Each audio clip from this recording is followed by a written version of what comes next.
मेरे पीछे है एएलएस ध्रुव मल्टी यूटिलिटी हेलीकॉप्टर्स और ख़ास बात ये कि भारत द्वारा निर्मित है, एचएएल द्वारा। और ख़ास बात ये भी कि इसके करीबन 1992 से ये 2002 से ये इंडक्टेड है इंडियन आर्मी में। और इंडियन आर्मी इसको कई फॉरवर्ड मोस्ट लोकेशंस पे इसका इस्तेमाल करती है, खासतौर पे ना सिर्फ रसद पहुंचाने पे बल्कि इवैक्यूएशन करने पर भी। और नॉर्थ ईस्ट के इलाकों में, खासतौर पर अरुणाचल के इलाकों के आसपास इसका इस्तेमाल किया जाता है फॉरवर्ड मोस्ट लोकेशन में ठंड के मौसम में रसद पहुंचाने के लिए। और ये फॉरवर्ड मोस्ट अगर आप देखें तो ये आप कह सकते हैं कि आर्मी एविएशन के अंदर ही आता है। और अभी इस तरीके के ऑपरेशन दिखाने का मकसद ये है कि ये दिखाया जाए कि आखिरकार इन लोकेशंस पे जब सर्दियों में या फिर ख़राब मौसम में रसद, साजो सामान और सोल्जर्स को डिप्लॉय करना हो तो इसकी मदद खास तौर पर ली जाती है।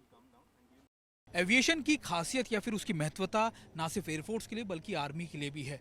कई फॉरवर्ड लोकेशंस पे आर्मी एविएशन ना सिर्फ रसद पहुंचाने का, एवैक्यूएशन काम करने का, बल्कि कई बड़े मेजर ऑपरेशंस भी करता है। हम ईस्टर्न सेक्टर में और खास तौर पे हमसे बातचीत करने के लिए कैप्टन मलिका नेगी हैं। मैम, जब हम एविएशन की बात करते हैं, जब अटैक हेलीकॉप्टर्स की बात करते हैं, ड्रोन्स की बात करते हैं, यूएवीज की बात करते हैं, तो खास तौर पर ईस्टर्न लद्दाख के इन इलाकों में कितना महत्व है इन सारी चीज़ों का आर्मी पर्सपेक्टिव से? आर्मी पर्सपेक्टिव से बिकॉज सिंस वॉर ऑफ 1962 से ये एरिया बहुत ज़्यादा हाईलाइट हुआ है। इस एरिया की स्पेशलिटी ये है कि बिकॉज ऑफ इट्स टेरेन, जंगली इलाका है, हाई ऑल्टीट्यूड है, वेरिंग टेरेन है। और सिंस भी हम अपने एक बाउंड्री शेयर करते हैं एक दूसरी कंट्री के साथ, तो इस हिसाब से इस एरिया को बहुत पेक्यूलियर बनाया जाता है। 1962 के बाद बहुत सारी डिव्स और बहुत सारे एस्टैब्लिशमेंट्स यहाँ रेज हुए हैं, तो जो बहुत ही फॉरवर्ड है उनको रेकी इन्फॉर्मेशन प्रोवाइड करना, उनको लॉजिस्टिक्स प्रोवाइड करना, इन केस कोई कैज इवैक करना, उसमें आर्मी एविएशन का रोल बहुत ज़्यादा इंपॉर्टेंट हो जाता है। आपने 1962 की बात की, आपने कहा कि ईस्टर्न, खासतौर पर ईस्टर्न एरिया, अरुणाचल प्रदेश का एरिया या दूसरे एरियाज बहुत इंपॉर्टेंट है, बहुत वैल्यूबल है हमारे लिए। इंपॉर्टेंट ये है कि ड्रोन्स का इस्तेमाल खासतौर पर इन पूरे इलाकों में किस तरीके से किया जाता है? ड्रोन्स एक तरीके से हमें एक एडेड एडवांटेज दे रहा है इस पूरे सिचुएशन में, क्योंकि ड्रोन्स की कैपेबिलिटी है कि वो बहुत ही हाई ऑल्टीट्यूड में जाके आपको लाइव फीड दे सकता है। यहाँ से 300, 400, 500 लिटरली बॉर्डर में जाके वहाँ की क्या डिप्लॉयमेंट्स, क्या एरिया है, उसके बारे में आपको इन्फॉर्मेशन दे सकता है।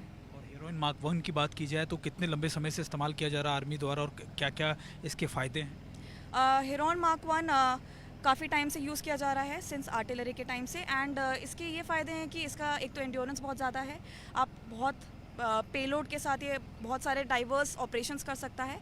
एंड बाकी इसके आगे जब आप आगे फॉरवर्ड जा रहे होंगे तवांग में, जो आपको जो प्रेजेंटेशन दिया जाएगा उसमें आपको और डिटेल में बताया जाएगा कि कितना पेलोड और कितने डिस्टेंस तक और कहाँ कहाँ तक ट्रैवल करता मैं है। आपके बैचेस को नज़र रख रहा हूँ, बॉर्न विद दी हेडफोन्स, इसका मतलब क्या होता है? मैं एक्चुअली एयर ट्रैफिक कंट्रोल हूँ, एक तो आप मिलिट्री लगातार इन सब चीज़ों पे नज़र रखती हैं। मेरा नज़र। और कितने आप, अगर मैं एक नॉर्मल वे में एक आम आदमी के लिए पूछूं तो एटीसी का काम खासतौर पर ईस्टर्न लद्दाख में कितना टफ हो जाता है, क्योंकि आपको लगातार कई चीज़ें देखनी पड़ती है और ख़राब वेदर के अंदर भी आपको देखना पड़ता है, तो क्या है उसका?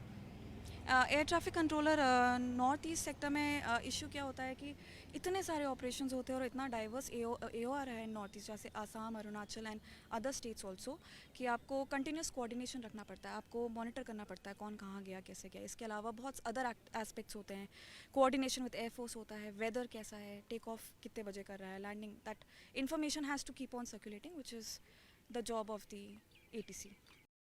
आई इन द स्काई कहने को ये महज 2-3 शब्द हैं, लेकिन इनका इंपॉर्टेंस, इनकी डेप्थ आज के समय में भारत के लिए बहुत ज़्यादा इंपॉर्टेंट है।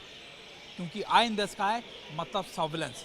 सर्विलेंस उन इलाकों में जो ईस्टर्न लद्दाख के अलावा ईस्टर्न पूरे इलाकों में यानी नॉर्थ ईस्ट के इलाकों में बहुत महत्वपूर्ण है, खास तौर पर एलएसी को लेकर। हेरोइन मार्क 1 ड्रोन जो है या फिर आप कह सकते हैं यूएवीज इनको कह सकते हैं, इनका इस्तेमाल खास तौर पर डे और नाइट कैपेबिलिटीज़ के साथ, यानी दिन और रात में लगातार 24 घंटे एलएसी के इलाकों में किया जा रहा है। सबसे खास बात ये कि ये 200 आप कह सकते हैं कि 200 किलोमीटर दूर से सारी फीड या फिर जो सारे वीडियोस होते हैं, सर्विलेंस की चीज़ें होती हैं, वो यहाँ बैठे लोकेशंस को भेज सकता है।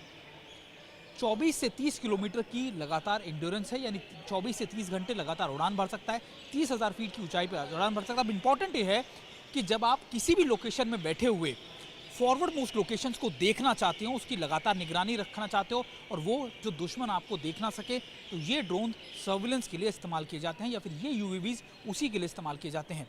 महत्वपूर्ण ये है कि जब आप ऐसे टेरेन के अंदर अपनी डिप्लॉयमेंट रखते हैं जहां पर मूवमेंट कर पाना ट्रूप्स के लिए बहुत मुश्किल होता है, तो ऐसे में ये यूएवीज भारत के लिए बहुत बड़ा मदद के तौर पर साबित हो रही हैं।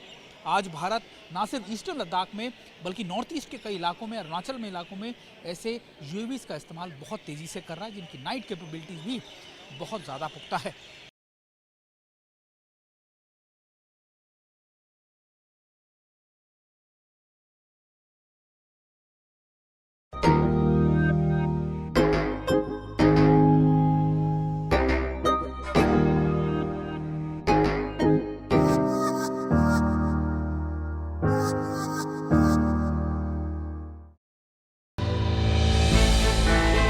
हमने की गलती फिर एक बार, कोरोना ने किया दोबारा प्रहार। मास्क, 2 गज दूरी, करें अपनी सुरक्षा खुद। कोरोना टीका हम सबको लगाना है, मिलकर साथ समझदारी से कोरोना को हराना है।